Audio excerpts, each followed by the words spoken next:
En tout cas, en ce qui concerne ce qui est aujourd'hui le Rassemblement national, on est à la veille d'une grande grève nationale à l'échelle du pays. Tous les corps de métier ont prévu de se mobiliser. Le pays sera a priori, sans trop s'avancer, bloqué. Le Rassemblement national et Marine Le Pen hésitent. Est-ce qu'ils doivent participer à cette grève? Est-ce qu'ils doivent défiler avec la CGT? Est-ce que vous, qu'est-ce que vous auriez fait finalement? Oui, je pense que ce qu'a fait Marine est assez naturel. À partir du moment où il y a une quasi-unanimité pour une démonstration sociale en direction du pouvoir, je pense qu'elle a eu raison de s'y associer. Cela étant, je pense qu'elle ne pourra pas continuer de le faire si les grèves à répétition mettaient en péril l'économie nationale. Est-ce que, selon vous, le Rassemblement national a des chances d'être bien accueilli dans ces rassemblements? On connaît l'hostilité, en tout cas, qu'il y a toujours eu la CGT vis-à-vis du Front national, puis du Rassemblement national. Oui, nous avons été anticommunistes tout le temps, de principe et d'action, parce que nous n'attendons aucune sympathie de la part de la CGT.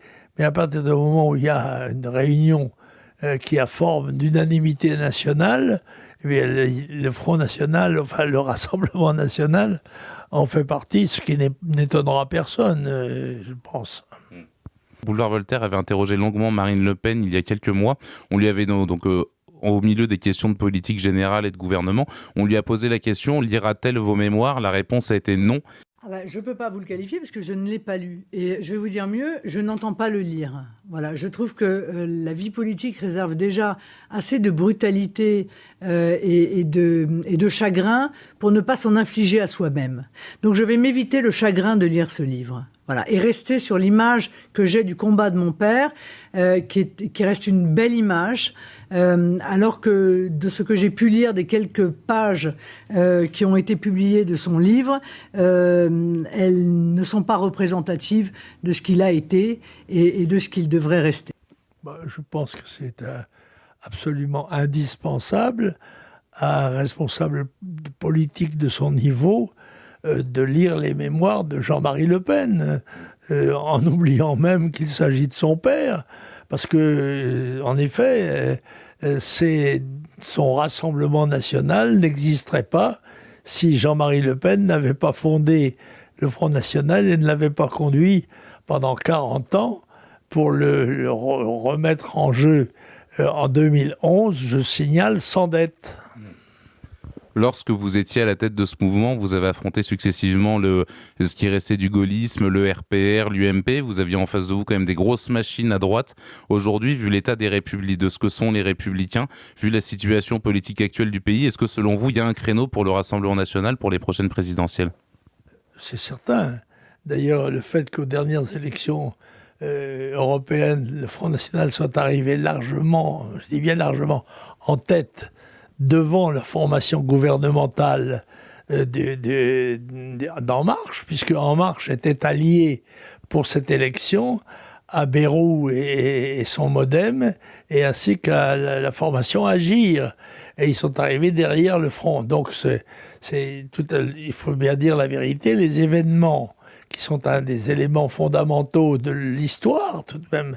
Il y a les événements et les personnalités, c'est la rencontre des deux qui crée l'histoire, mais les événements jouent un rôle absolument incontournable, et ils vont jouer un rôle capital dans l'avenir, puisqu'il y a un phénomène qui va dominer l'ensemble de la planète, c'est la multiplication des populations, passées en 50 ans de 2 à près de 8 milliards d'habitants, créant dans tous les pays des situations absolument terribles, parce que déjà, en temps normal, si j'ose dire, au début, ils étaient au bord de la catastrophe. Eh bien, il est bien évident que quand les populations doublent, triplent ou même quadruplent en 50 ans, et sans qu'il y ait augmentation de production des biens à consommer, il est bien évident que ça va se traduire par des misères terribles, des mouvements de populaires très violents, probablement très sanglants dans ces pays, et des migrations qui ne seront pas toutes en direction de l'Europe, mais dont les principales viseront une Europe qui est elle-même démographiquement déficitaire et par conséquent affaibli, population vieillissante, immense territoire de Vladivostok à Gibraltar, et par conséquent nous devons nous attendre à des épreuves très dures dans les semaines, les mois et les années qui viennent.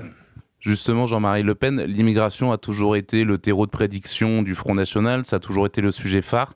Aujourd'hui, alors que certains théoriciens sont poursuivis pour parler de termes comme de grands remplacements de population ou autres concepts dans ce genre-là, est-ce que ce que vous observez au niveau migratoire, est-ce que ça vous effraie? Est-ce que vous avez peur que la France, telle que vous l'avez connue, telle que vous la représentez, disparaît ou a déjà disparu en somme? Mais je crois que le risque est absolument évident et à vue humaine, presque insoluble comme problème. Cela étant, nous devons quand même nous tenir à des résolutions très fortes et en particulier à modifier totalement toutes les législations d'ouverture à l'égard de l'étranger, parce que nous sommes en guerre démographique, en fait. Et c'est sûr que la situation est très étonnante, puisque nos esprits sont formatés à lutter contre des envahisseurs qui sont armés, bottés, casqués. Et là, pour la première fois, l'envahisseur a les mains nues, et sont beaucoup des femmes, des enfants. Ce sont néanmoins des envahisseurs. C'est là que la conversion philosophique doit se faire, psychologique doit se faire, sous peine d'être submergé et éliminé. C'est le camp des Sandra Spy, en fait, en quelque sorte. Absolument. C'est par une disposition extraordinaire de l'histoire qui conforte en quelque sorte la vision de Raspail dans le camp des saints. Ça ne se produira pas tout à fait de la manière dont il l'a décrite, mais c'est tout de même cela qui est la menace. Et nous avons des législations de regroupement familial, de droit d'asile, de droit du sol. Toutes ces législations doivent être mises à zéro pour l'instant. Nous sommes en effet en état de mobilisation et pas du tout en état d'effusion. Jean-Marie Le Pen, vous êtes aussi le politique des dérapages en quelque sorte. Vous êtes celui dont les propos ont heurté, choqué. Vous connaissez bien la 17e chambre correctionnelle, hein, si on peut s'exprimer ainsi. Est-ce que tous ces propos, tous ces dérapages liés à la Shoah, liés à tous ces sujets-là, est-ce que vous les regrettez aujourd'hui ou est-ce que vous continuez de les assumer? Non, écoutez, moi je suis un combattant politique et par conséquent je ne m'étonne pas que mes adversaires essayent de me nuire par tous les moyens possibles. Mais je crois aussi que nous sommes dans un pays qui, dans sa constitution, affirme la liberté d'opinion. Et si un homme, et surtout un élu, n'a pas la liberté d'opinion, alors qu'il est chargé justement par le peuple de parler en son nom, il n'y a plus de démocratie autrement que verbale.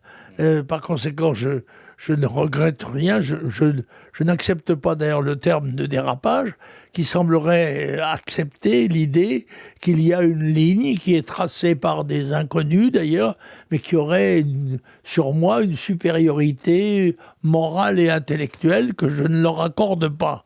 Par conséquent, moi je me suis sur un terrain politique, je me bats avec loyauté dans le cadre des lois. Cela étant, je sais que dans la guerre qui m'est faite depuis des années et des années, c'est pour ça que j'ai parlé de brise-glace tout à l'heure, eh bien, je prends des coups, mais je ne modifie pas ma ligne, puisque je crois que la vision de l'avenir que j'ai est juste, et que mon devoir est, quoi qu'il m'en coûte, d'en avertir mes compatriotes. Je suis la voix qui crie dans le désert, en espérant que le désert se remplisse. Ces accusations qui ont égrené votre carrière politique d'antisémitisme, de nazisme, tout. Vous parlez de la Shoah, j'ai jamais mis la Shoah en cause, moi. J'ai répondu à un journaliste qui m'interrogeait sur les chambres à gaz. Et voilà, et je n'ai rien dit qui soit choquant ni insultant pour personne. Et dans le cadre de la liberté d'opinion, on eût dû me répondre si on avait quelque chose à dire. Dernière question, Jean-Marie Le Pen. Vous avez plus de 90 ans, vous avez une longue carrière politique très longue, vous avez été au second tour des présidentielles, vous avez fait les guerres d'Indochine, vous avez sauté sur le canal de Suez, vous avez sorti les 2 tomes de vos mémoires. C'est quoi vos projets à l'avenir ? Survivre. Je vais faire comme j'ai entendu Philippe de Gaulle, qui a 98 ans, je crois, qu'il visait le centenariat. Alors, pourquoi pas moi? Après tout, non. À la vérité, tant que j'aurai la force de l'esprit, en tous les cas, je me battrai. Cela étant, je suis à l'âge où l'on relativise les performances humaines, n'est-ce pas? Mais cela ne nous dispense pas de tous les efforts que l'on peut déployer en faveur de ce que l'on aime, c'est-à-dire les siens, sa patrie, la vie. Est-ce que vous croyez au paradis ? Est-ce que vous pensez que vous irez ? J'espère. J'arrive à un moment où, en effet, c'est une alternative dont on doit se préoccuper. Mais après tout, je suis dans la main de Dieu, comme la plupart de mes contemporains.